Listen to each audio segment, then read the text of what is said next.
A bit about my background: I'm a consultant plastic surgeon at Guy's and St Thomas's. I wear a few innovation hats across the trust in Southeast London between innovation and the fund called KHP Ventures. And I'm also the founder and CEO of a health tech startup that started in the UK but has deployed globally as well.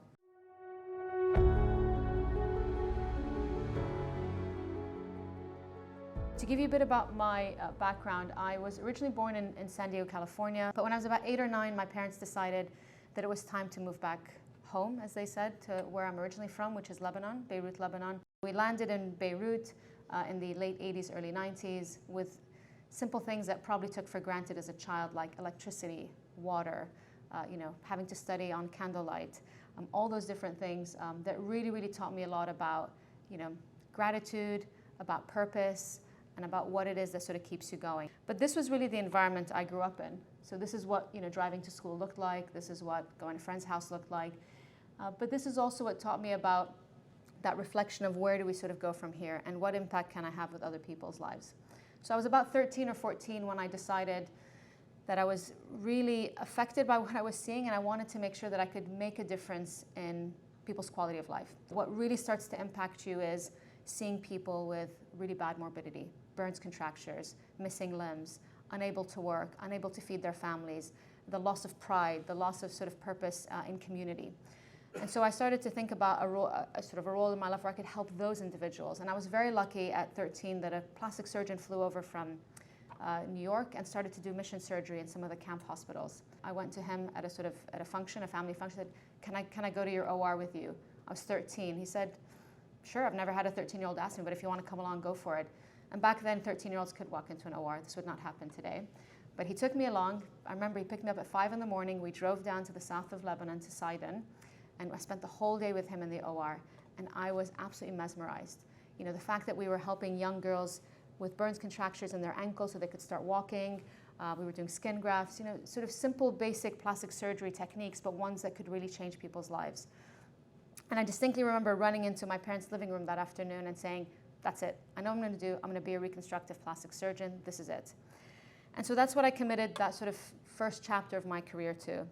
I trained in reconstructive plastic surgery, but listening to that voice in my head of my grandmother, I also committed about 10 plus years to global surgery. So every year I would go 4 to 6 weeks every year overseas and try to make sure that I could help impart either learning, shares, knowledge, or even just be able to change a few people's lives. And it was really satisfying during that time. It was great to leave those missions and think about the friends I'd made, the reciprocity of learning, what I got out of it, what they got out of it, and the people that we were able to help.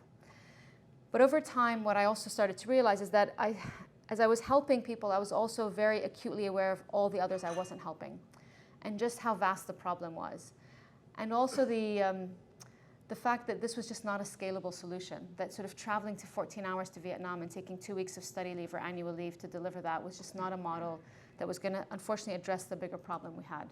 That 5 billion people around the world lacked safe surgery, and that we needed to at least double the global surgical workforce to address that problem. So in 2014, I started to apply for grants to see, could I build this digital technology that would help us connect operating rooms? But also there weren't a lot of grants out there that were sort of focused on digital technology. It was quite hard to get funding. And in that time, I can tell you, I walked around to many operating rooms of colleagues, to my consultants. I tried to get on podiums. I remember I actually got on a plane and flew all the way to Orlando to HIMSS to sort of, and applied for like a Tiger session. I thought, okay, great, people will hear me here. This is technology, people are gonna listen to me. There was one person in the room, and that one person worked for me. So it was like no one in the room wanting or interested in this space. But those are the days when you're like, if I've got my why, I'll just keep doing it. It's okay, the rejection of this room is not gonna tear me down. So I built the company Proximi, which is really about digitizing the OR, enabling everything in the OR to be securely recorded, connected. People could virtually dial in, medical students, trainees. And I was very fortunate when things really started to take a change was in 2017 when this article came out. They had caught wind of a story we were doing where we were supporting a case in Gaza to reconstruct someone's hand. And CNN published this article that said, could this technology be the future of surgery? Suddenly people are like, all right, we'll give her a chance. We'll talk to her. What we also started to show is that by enabling technologies like this in the operating room, we could start to capture big data and interesting data that over time, through collaborations, as we do with Professor Orsolin at KCL, but others, start to analyze that data and feed that back as actionable insights to the health system. And this shouldn't be a new concept. I mean, the airline industry does this already. The telematics industry and the vehicle and sort of automotive industry does this. Why wouldn't we do this in surgery? I'll end by saying the why comes back to people. It comes back to your support structure, what impact you're trying to make, and who are the lives that you're changing.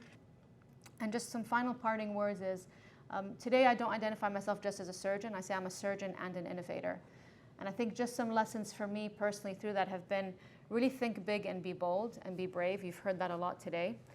Even if you fail, it's okay. You will learn something from that. I have failed many, many times over the last 8 years, and I've learned a ton. You have to have personal ambition and grit. This is not easy. So if you're not up for it, it's okay to say this is not for me. I'd rather support an entrepreneur, support a company. I don't think I can do this, take this forward on my own. It is a journey. I know it's a cliche word, but it absolutely is. And it's important to recognize that it enables you to surround yourself by incredibly different and diverse people. It's all about teamwork and learning new skills. And it's about paving new ground. And I wouldn't be here if it wasn't for the support of my family that let me get through this, through that journey.